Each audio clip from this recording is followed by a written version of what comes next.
విజయనగరం జిల్లాలోని నియోజకవర్గం చీపురుపల్లి 2024 ఎన్నికల్లో కిమిడి కళా వెంకట్రావు విజయం సాధించారు.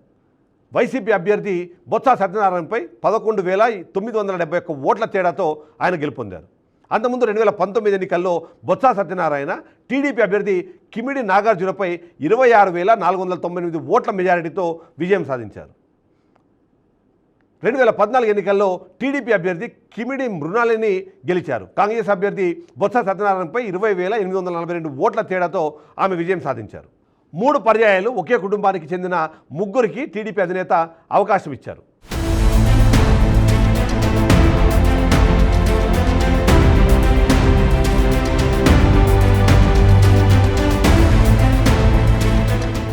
చీపురుపల్లిలో తొలిసారి ఎమ్మెల్యేగా గెలిచిన సీనియర్ నాయకుడు కిమిడి కళా వెంకట్రావుకు నియోజకవర్గం గ్రౌండ్ లెవెల్లో ఎలాంటి పేరుంది?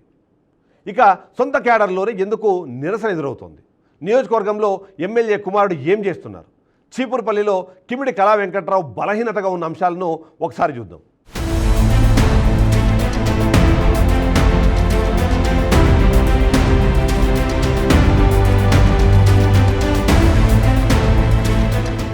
టికెట్ రగడ అన్నది ఆయన మీద ఒక నెగిటివ్ ఇంపాక్ట్ని క్రియేట్ చేసింది.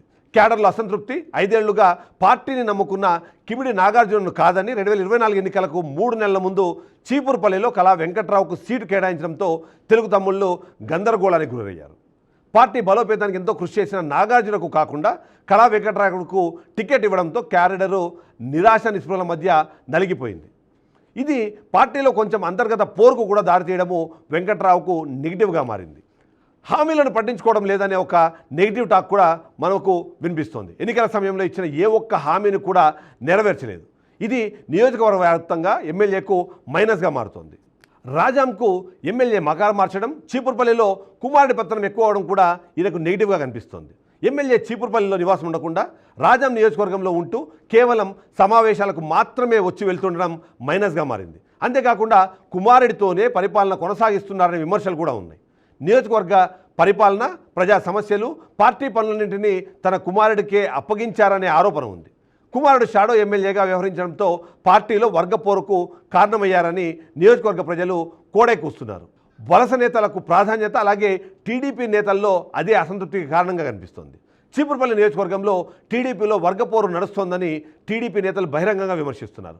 వైసీపీ నుండి వచ్చిన వారికి ప్రాధాన్యత ఇస్తున్నారని, వారు చెప్పినట్టే ఎమ్మెల్యే చేస్తున్నారని మండిపడుతున్నారు. వర్గపోరు రాజకీయాలకు ఎమ్మెల్యే చెక్ పెట్టకుండా ప్రోత్సహిస్తున్నారని ఆరోపణలు జోరుగా వినిపిస్తున్నాయి. సొంత పార్టీలోని నేతలే అలకబూరితే కనీసం ఎమ్మెల్యే బుజ్జగించే ప్రయత్నం కూడా చేయట్లేదని క్యాడర్లో మరింత అసంతృప్తి పెరిగింది. స్టీల్ ప్లాంట్ భూసేకరణపై ప్రజా వ్యతిరేకత కూడా ఆయనకు నెగిటివ్గా కనిపిస్తోంది. నియోజకవర్గంలో స్టీల్ ప్లాంట్ ఏర్పాటు చేస్తామని ఎమ్మెల్యే గొప్పగా చెబుతున్నట్టుకి ఆ ప్లాంట్ కారణంగా భూములు కోల్పోయే గ్రామస్తులు తీవ్ర ఆగ్రహంతో ఉన్నారు. ప్లాంట్ నిర్మించబోయే గ్రామాల ప్రజలు ఎమ్మెల్యేను తమ గ్రామాల్లోకి రానివ్వకుండా అడ్డుకుంటున్నారు. రాజకీయ అస్థిరత, సొంత నియోజకవర్గ మార్పులు, వీటి మీద కూడా ఒకసారి చూడాల్సిన అవసరం ఉంటుంది. ఎందుకంటే 2009 ఎన్నికల సమయంలో సుదీర్ఘకాలం పనిచేసిన టీడీపీని వదిలి చిరంజీవి స్థాపించిన ప్రజారాజ్యం పార్టీలో చేరడం ఆయన రాజకీయ ప్రస్థానంలో ఒక మైనస్ పాయింట్గా మారింది. ఆ ఎన్నికల్లో ఓడిపోవడం, అనంతరం కొన్నాళ్ల పాటు క్రియాశీల రాజకీయాలకు దూరంగా ఉండాల్సి రావడం ఆయన సీనియారిటీకి కొంత ప్రతికూలంగా మారింది. ఒకప్పుడు ఉణుకూరు నియోజకవర్గంలో తిరుగులేని నాయకుడుగా ఉన్న ఆయన నియోజకవర్గాల పునర్విభజన తర్వాత ఎచ్చెర్ల, ప్రస్తుతం చీపురుపల్లి నియోజకవర్గాలకు మారిపోయారు. దీంతో తరచుగా నియోజకవర్గాలు మారడం వల్ల క్షేత్రస్థాయిలో శాశ్వత క్యాడర్ను ఏర్పాటు చేసుకోవడంలో, నియోజకవర్గాల్లో పట్టు నిలుపుకోవడం కూడా ఆయనకు సవాలుగా మారింది.